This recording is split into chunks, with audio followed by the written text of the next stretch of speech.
Good afternoon. Welcome back from lunch. Hope you had some sandwiches or something delicious. Hope you did too. Dr. Hill, thank you for your service. Also, thank you for your participation in the deposition on October 14th, Columbus Day. We were with you most of the day, so I appreciate that. Mr. Holmes, thank you as well. You're a late entrant into this situation, and things sure did escalate quickly. We spoke with you last Friday night about what we thought was going to be a 30-second vignette about a 2-minute phone call, and it turns out you know, with your 40-minute opener today, you have a lot of information to share. So we appreciate you being here. Dr. Hill, your last day at the National Security Council was July 19th. Is that correct? That's correct. Yes. So you weren't involved with the July 25th call, and you weren't involved with any of the relevant activities related to the pause and the aid? I was not. That's correct. And as of July 19th, did you believe that a call was going to be scheduled for the 25th? I personally did not believe that it was going to be scheduled that date, no. And what was the thinking at the NSC as of July 19th about such a call? Well, I've learned from other depositions, to be clear here, that perhaps there was some awareness that there might be a call. Ambassador Sondland, if you may recall, showed an exchange with the person who was taking over from my position, Tim Morrison, in which he indicated that there would be a call coming up. I was not aware of that. Okay. Were you in favor? So there were differences, let's just say, obviously, in understanding about that call. And were you in favor of such a call as of the 19th? Actually, I was not, and I did say something about that in the opening part of the sessions today. Okay. And how about Ambassador Bolton, to your knowledge? Well, I know that Ambassador Sondland said in that email that Bolton was in agreement. To my knowledge, Bolton was not in agreement at that particular juncture, to my knowledge. Do you know what his opposition was? It was based on the fact that he didn't feel the call had been properly prepared, and as I said earlier, that we wanted to make sure that there was going to be a fulsome bilateral US-Ukraine agenda that was discussed, which is usual with these calls. And were you surprised that a call ultimately was scheduled? I was when I learned about it, that's right. And did you have any communications with anyone back at your old staff about how that came to be? I did not, no. Okay. You did learn about the pause and the security assistance aid. I learned about that on July 18th, so the day before I left, that's correct. And there were several meetings about this, I believe you testified to? I said that I knew there was going to be a meeting in that time frame, and there was one put onto the schedule for the following week, but of course I had left, and so I didn't attend that. And is it fair to say that stops and starts in aid like this sometimes do happen? That's correct. And I believe you testified that there was a freeze put on all kinds of aid and assistance because it was in the process. At that time, there were significant reviews of foreign assistance going on? That's also correct, yes. And what else can you tell us about that? About the foreign assistance review? As I understood, there had been a directive for a whole-scale review of our foreign policy assistance and the ties between our foreign policy objectives and the assistance. This had been going on actually for many months. And in the period when I was wrapping up my time there, there had been more scrutiny than specific assistance to specific sets of countries as a result of that overall review. And at this time as well, Ambassador Volker, Ambassador Sondland, they had become a little bit more involved with Ukraine policy? Well, Ambassador Volker was always involved in Ukraine policy, at least since the beginning of his appointment as the special envoy for negotiations towards the war between Ukraine and Russia in Donbass. And what can you tell us about Ambassador Volker? Ambassador Volker is an extraordinarily accomplished diplomat. I've worked with him in many capacities previously. You know his bio. He's been the ambassador to NATO. He's had a number of positions at the State Department, and actually I know him personally. So, you know, in the truth that we're trying to get at it, who knows who and who's met, I know Ambassador Volker really well on a personal level as well. Okay. And you said he's a man of integrity? That's correct. And always acted in the best interest of the United States? Absolutely, yes. When did you first learn of Ambassador Sondland's involvement?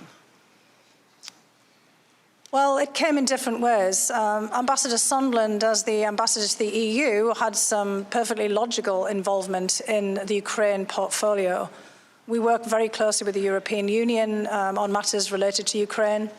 The Ukrainian dialogue with Russia was in a format known as the Minsk process, which was led by the French and the Germans, and Ambassador Volker was trying to find out ways in which he could work closely with the French and Germans to move along on the resolution of the conflict between Ukraine and Russia. And obviously the European Union, as the umbrella organization for Europe in terms of funding and assistance, was heavily active in offering financial assistance to the Ukrainian government as well as humanitarian assistance in the conflict. So it's perfectly logical that Ambassador Sondland would play some kind of role as our ambassador to the European Union. Did you have any concerns when he presented himself to you as somebody with a major role? I did at the time in which he presented it to me. This was after Ambassador Yovanovitch had been pushed out of her position. And it was at that juncture that Ambassador Sondland's role seemed to grow larger. And did you express any concerns to him directly? I did express concerns to him directly. What were those concerns? I asked him quite bluntly in a meeting that we had in June of 2019. So this is after the presidential inauguration, when I'd seen that he had started to step up in much more of a proactive role on Ukraine. What was his role here? And he said that he was in charge of Ukraine.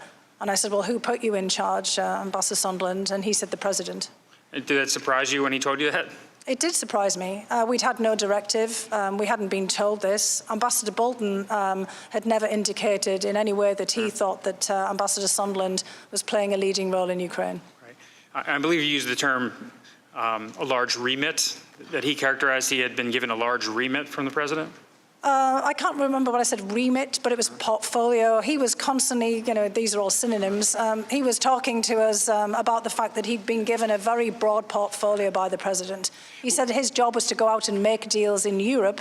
And as you know yourself, I listened to his testimony yesterday very carefully as well. He said that anything that had to do with the EU itself and the European Union member states was within his portfolio. Right.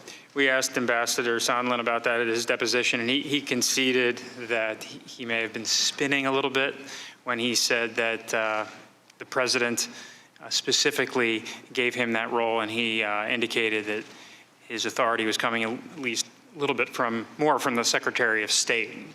At any point in time, was that related to you?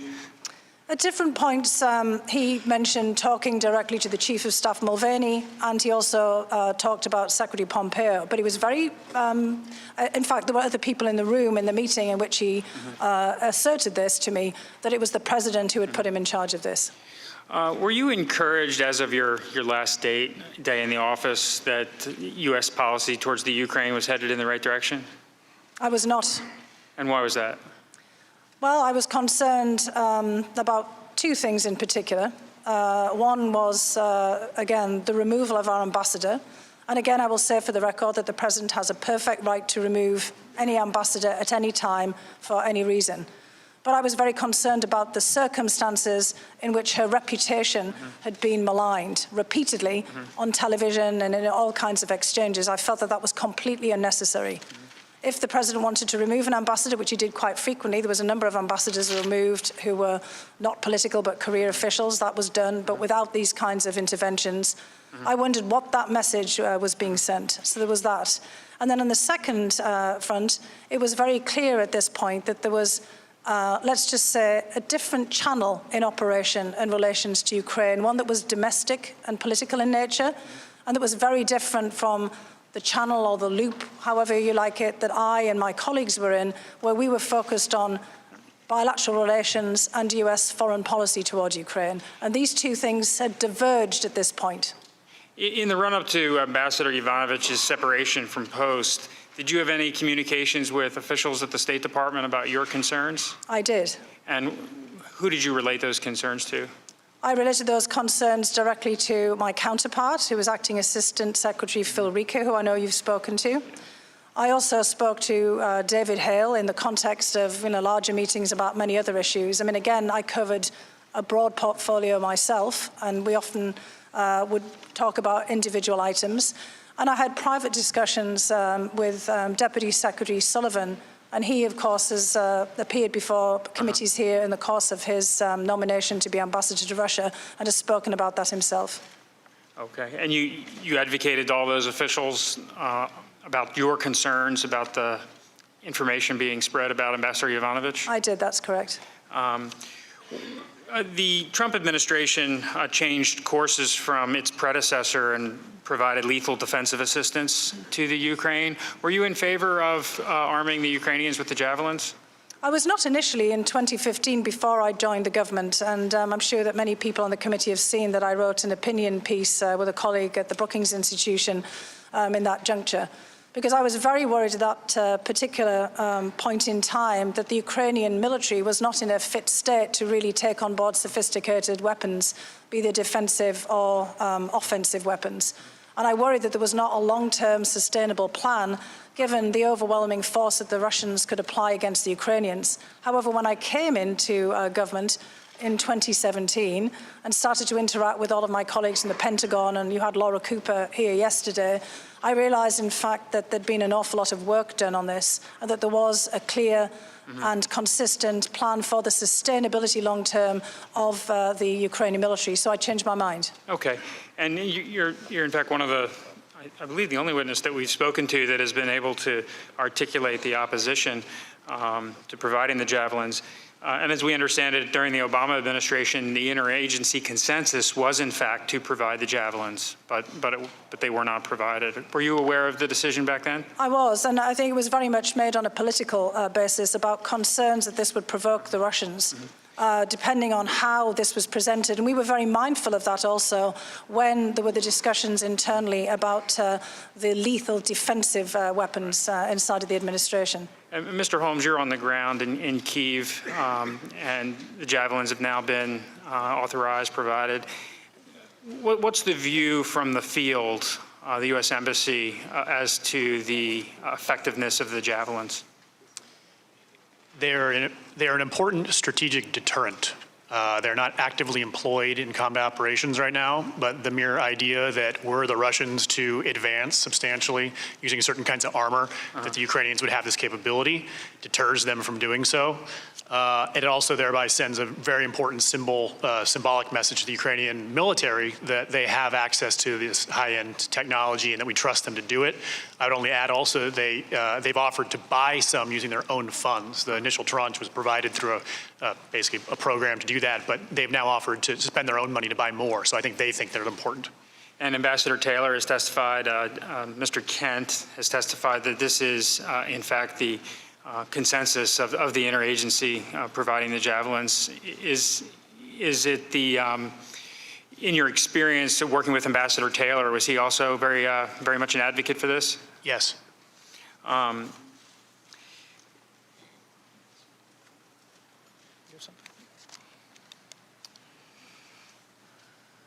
Mr. Holmes, I want to go back to name some Americans. Now I want to talk a little bit about Ukrainian government officials.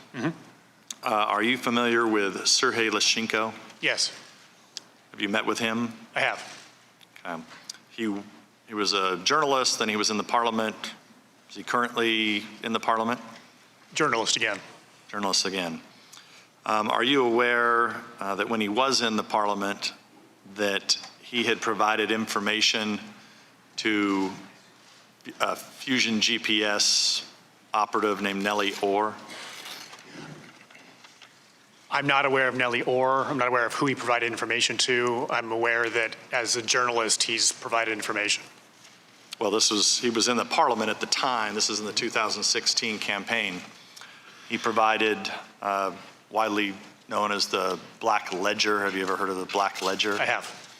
And the Black Ledger, is that seen as credible information? Yes. The Black Ledger is credible? Yes. Bob Mueller did not find it credible. Do you dispute what Bob Mueller's findings were? They didn't use it in the prosecution or in the report? I'm not aware that Bob Mueller did not find it credible. I think it was evidence in other criminal proceedings. Its credibility was not questioned in those proceedings, but I'm not an expert on that matter. So the motivation for Leshchenko, as was reported, to was to go after a Trump campaign official and undermine Trump's candidacy. Are you aware of that? If you mean by the release of the Black Ledger, I think Leschenko's motivation was the same motivation he's always expressed, which is to expose corruption in Ukraine. Right, but he's admitted motivation was to partly at least undermine the Trump candidacy that he did not support. He has not said that to me. If he said that to you, I'll take your word for it.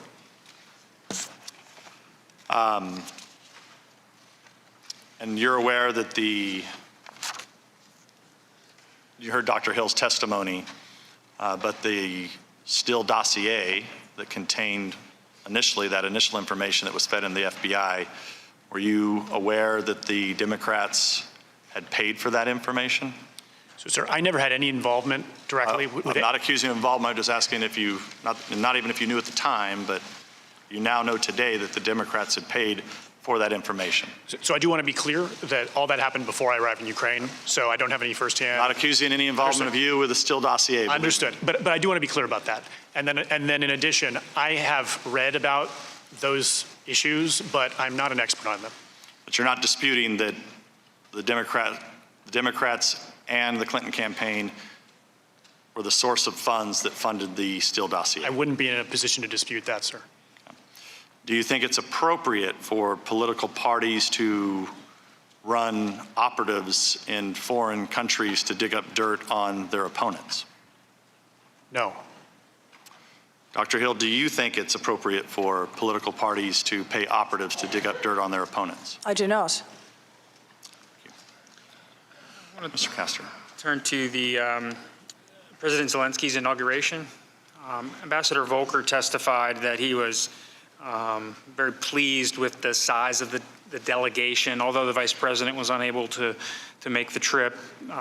Secretary Perry, Ambassador Volker, Ambassador Sondland. And I understand, Dr. Hill, you were involved with some of the logistics and putting the delegation together. What can you tell us about the vice president's role in attending or not attending?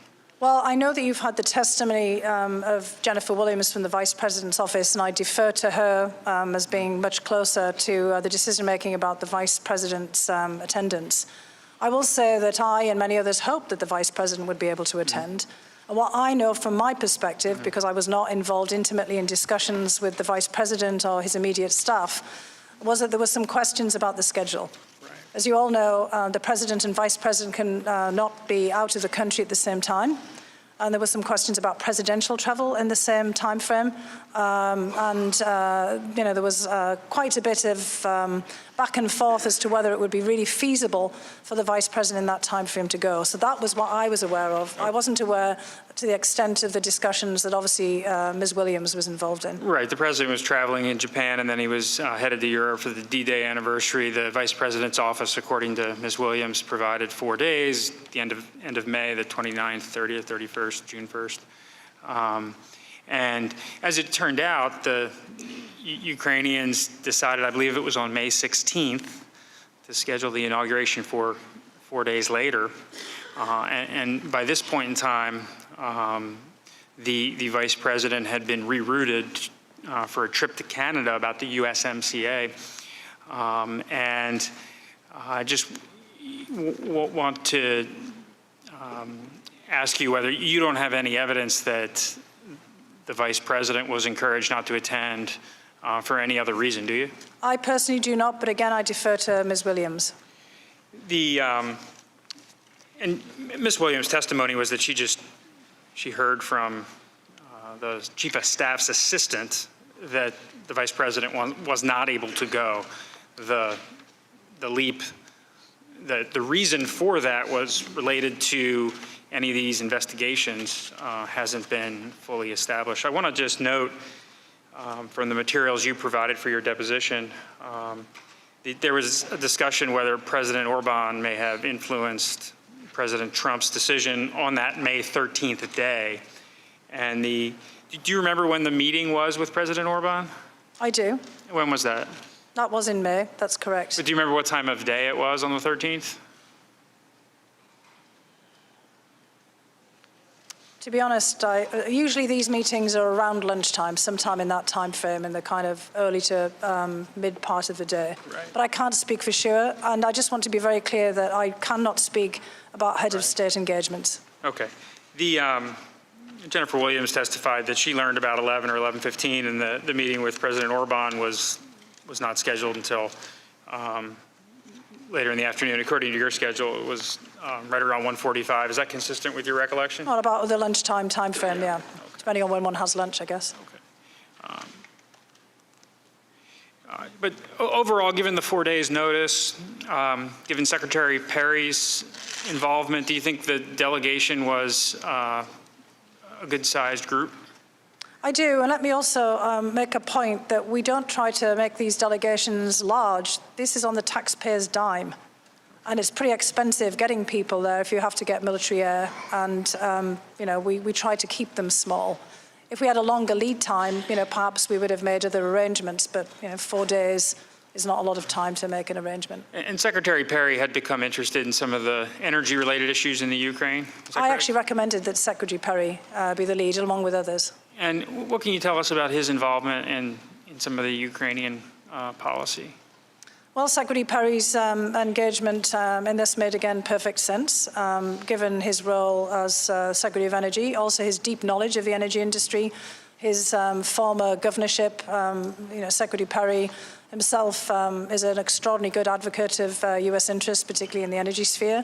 And one of Ukraine's Achilles' heel, in addition to its military disadvantage with Russia, is in fact energy. Ukraine remains for now the main transit point for Russian oil and gas and pipelines to Europe. And this has been manipulated repeatedly, especially since 2006, by the Russian government. And in fact, many of you here will remember in the Reagan era, there was a huge dispute between the United States and Europe about whether it made sense for Europe to build pipelines from the then Soviet Union to bring gas to European markets. Mr. Holmes, what was your view of the delegation? Do you think it was the right-sized group, right level of prestige to signal to the incoming Zelensky administration that the U.S. stands behind them? I think it was fine in that regard. Okay.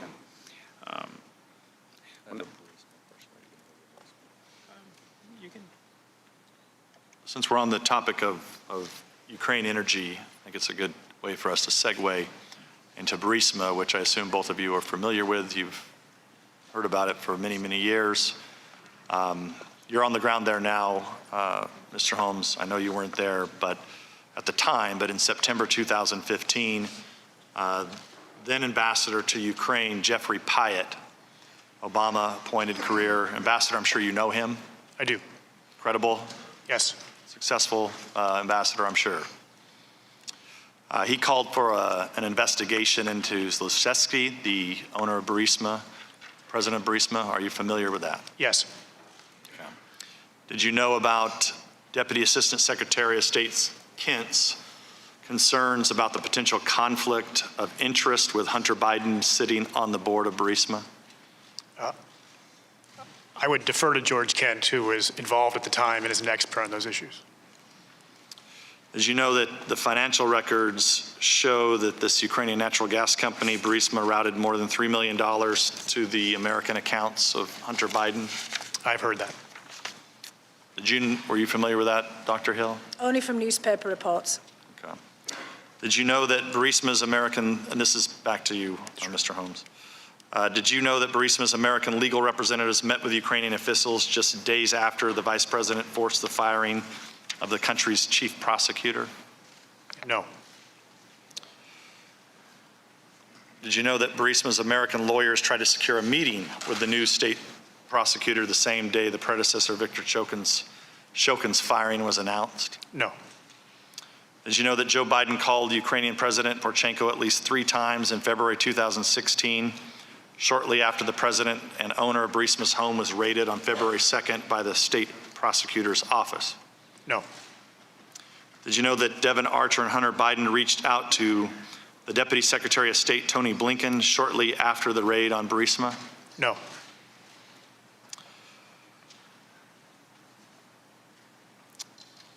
So, Dr. Hill, did you know about, I don't want to go through and ask all those questions over again. I also did not know. That's You did not know about any of those? I did not know, no. Okay.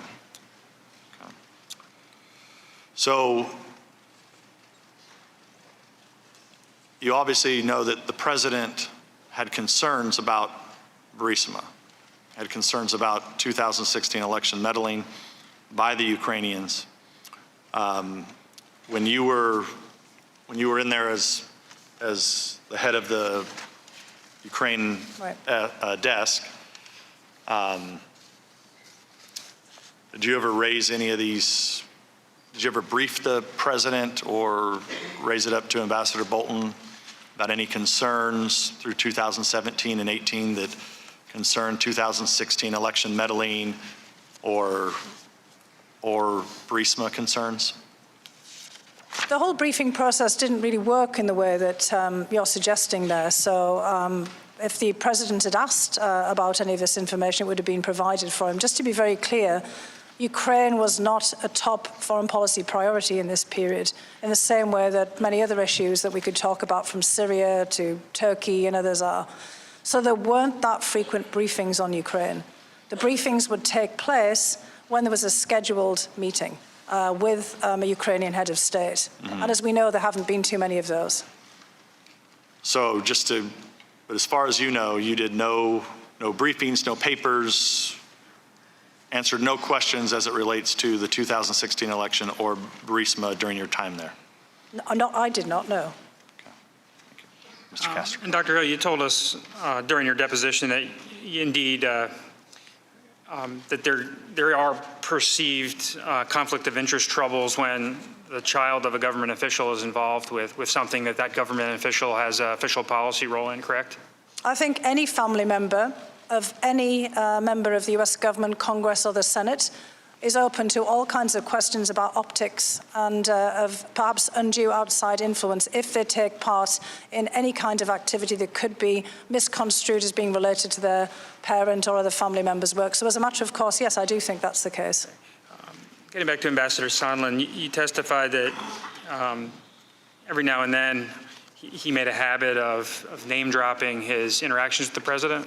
That's correct, yes. And I believe you also told us that there were instances where you would run into him on the campus and he would say, oh, I'm here to see the president, or I've been in to see the president, and you had an occasion to circle back and found out that wasn't the case. That's correct. And I just want to give you an opportunity. He testified about some sort of coffee he had with you on your last day, and I think when the deposition transcript was released, your counsel indicated that was completely fabricated on Ambassador Sondland's part, and I just want to give you an opportunity to address that. Yes, I mean, unfortunately, this is the federal government. We don't have coffee machines, readily in our office. If you'd come to my office in that time, the best I could have offered you was a cup of water from the water fountain outside of my office. Mm-hmm. So, the coffee that Ambassador Sondland and I shared was actually, we ran into each other, or rather he found out I was going to be there and then asked me to meet him for coffee in Jackson Hole, Wyoming in 2018 in August. So this is a full year before I left. That was a very nice coffee, so perhaps he, conflated those two meetings together. The meeting that he was referring to, he had come in to meet with our director for the European Union. This was in my last week in the office. And as I was in the office at the same time for a brief period before going into another meeting, and it was my last week in the office, we agreed to sit down with the director of the European Union, with actually Colonel Vindman, and the assistant that Ambassador Sondland had brought with him from the State Department. So there were actually 4 of us in that meeting, and unfortunately it wasn't over coffee. And, he went on to indicate that you were upset, and you were upset with Actually, Ambassador... there were 5 of us really in the meeting. Obviously, I can't do math, sorry. Fair enough. He indicated you were upset, and you were upset with Ambassador Bolton and upset with the way things are going, and I believe your counsel said that was an outright fabrication. Well, I think you might recall in my deposition on October 14th that I said that very unfortunately I had a bit of a blow-up with Ambassador Sondland, and I had a couple of testy encounters with him. One of those was in June 18, when I actually said to him, who put you in charge of Ukraine? And I'll admit I was a bit rude, and that's when he told me the president, which shut me up. And this other meeting, it was about 15, 20 minutes, exactly as he depicted it was. I was actually, to be honest, angry with him. And, I hate to say it, but often when women show anger, it's not fully appreciated. It's often, pushed onto emotional issues, perhaps, or deflected onto other people. And what I was angry about was that he wasn't coordinating with us. Now, I actually realized, having listened to his deposition, that he was absolutely right, that he wasn't coordinating with us because we weren't doing the same thing that he was doing. So I was upset with him that he wasn't fully telling us about all of the meetings that he was having. And he said to me, but I'm briefing the president, I'm briefing Chief of Staff Mulvaney, I'm briefing Secretary Pompeo, and I've talked to Ambassador Bolton. Who else do I have to deal with? And the point is, we have a robust interagency process that deals with Ukraine. It includes Mr. Holmes, it includes Ambassador Taylor as the chargé in Ukraine, it includes a whole load of other people.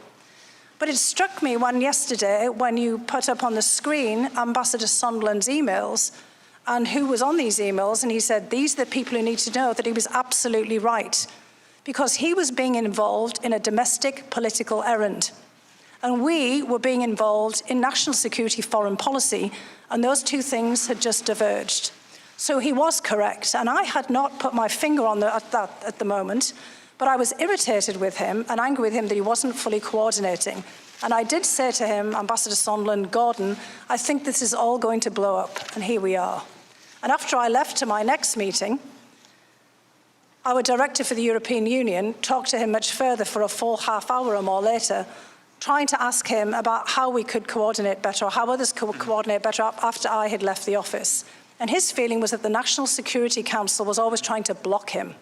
What we were trying to do was block us from straying into domestic or personal politics. And that was precisely what I was trying to do. But Ambassador Sondland is not wrong that he had been given a different remit than we had been. And it was at that moment that I started to realize how those things had diverged. And I realized, in fact, that I wasn't really being fair to Ambassador Sondland, because he was carrying out what he thought he had been instructed to carry out, and we were doing something that we thought was just as, or perhaps even more important, but it wasn't in the same channel. Yeah, Dr. Hill, if you mind, Mr. Castor, sorry. Dr. Hill, I just want to drill down on this a little bit. The President of the United States, Commander-in-Chief, was concerned about the 2016 elections in Burisma. He had his personal attorney working these issues because he was under investigation by Robert Mueller's special counsel, partly beginning with an investigation that started with the Steele dossier that we've already established that the Democrats had paid for and had then fed into the FBI. So at the end of the day, the Commander-in-Chief, concerned about 2016 election meddling by Ukraine, sounds like you had just earlier testified that you weren't aware of that, but if that was the concern of the President, to try to get to the bottom of it, and it's the concern of Ambassador Sondland, who was trying to set up meetings on behalf of, to ensure really that meetings occurred and phone calls occurred to strengthen the relationship. I understand the people at the NSC, people at the State Department had issues with that, but at the end of the day, isn't it the Commander-in-Chief that makes those decisions? My point, Mr. Nunes, is that we at the National Security Council were not told, either by the President directly or through Ambassador Bolton, that we were to be focused on these issues as a matter of US foreign policy toward Ukraine. So when you're talking about Ukraine in 2016, I never personally heard the President say anything specific about 2016 in Ukraine. I've seen him saying plenty of things publicly, but I was not given a directive. In fact, I was given a directive on July 10th by Ambassador Bolton very clearly to stay out of domestic politics. And just for sake of the timeline, I think as of July 19th, they hadn't even engaged with Rudy Giuliani yet. I don't believe that happened until a little bit later. So you believe by July 19th, they were already engaged in those types of activities? We had already had a discussion with Kurt Volker, which was in the depositions of his assistant, Chris Anderson, that indicated that he had met with Rudy Giuliani at this point. And Ambassador Sondland made comments about meeting with Giuliani. And as we know, in the May 23rd meeting, they had been instructed to meet with Giuliani. Right. They gave us every impression that they were meeting with Rudy Giuliani at this point, and Rudy Giuliani was also saying on the television, and indeed has said subsequently, that he was closely coordinating with the State Department. So it was my belief that they were meeting with him. Okay.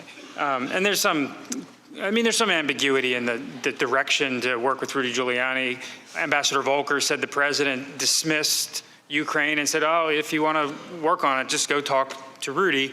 And Ambassador Sondland took that a little bit differently. And I believe that Ambassador Volker was primarily the interlocutor with Mr. Giuliani, and that was happening, didn't start until the end of July. I only learned that subsequently from Ambassador Volker's deposition. So I just want to tell you, in that particular time frame, I was not aware of that.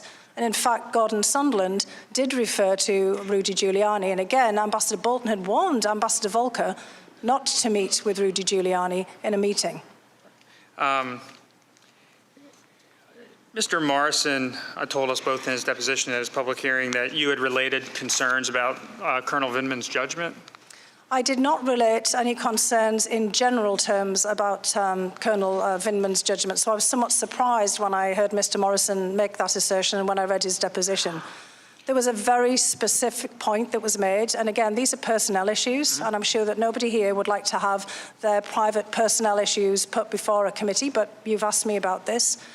So I had a couple of very short transition meetings with Mr. Morrison. And again, Mr. Morrison did not work in our directorate. He was taking over the position, which he held for 3 months. I had worked as the director, the senior director for Europe and Eurasia, it was at the time, for more than 2 years at this point, and I'd been working for a year with Colonel Vindman, with Mr. Vindman. And in the course of one of the meetings, sometime in the June timeframe, I sat down with Mr. Morrison and with a deputy, referred to him in his deposition, John Erith, who was also working, and we went through our organizational chart. We went through who was staying, who was rotating out and leaving in the summer, and we talked about everybody's strengths and weaknesses. And I always asked my staff to do upward feedback as well, to talk about what I wasn't doing right either. I'd like to learn too. And I said that I was concerned about the way things were trending in Ukraine policy. So Colonel Vindman is a highly distinguished, decorated military officer. He came over to us from the chairman's office and the Joint Chiefs of Staff. And we were evaluating and looking at him in the context of what his future positions would be in the context of the US Army.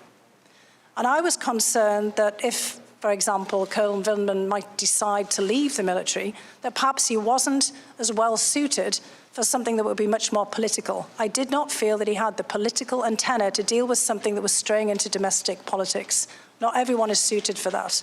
That does not mean in any way that I was questioning his overall judgment, nor was I questioning in any way his substantive expertise. He is excellent on issues related to Ukraine, Belarus and Moldova, on Russian defense issues. He had been in charge of the Russia campaign, thinking through at the chairman's office and in the Pentagon.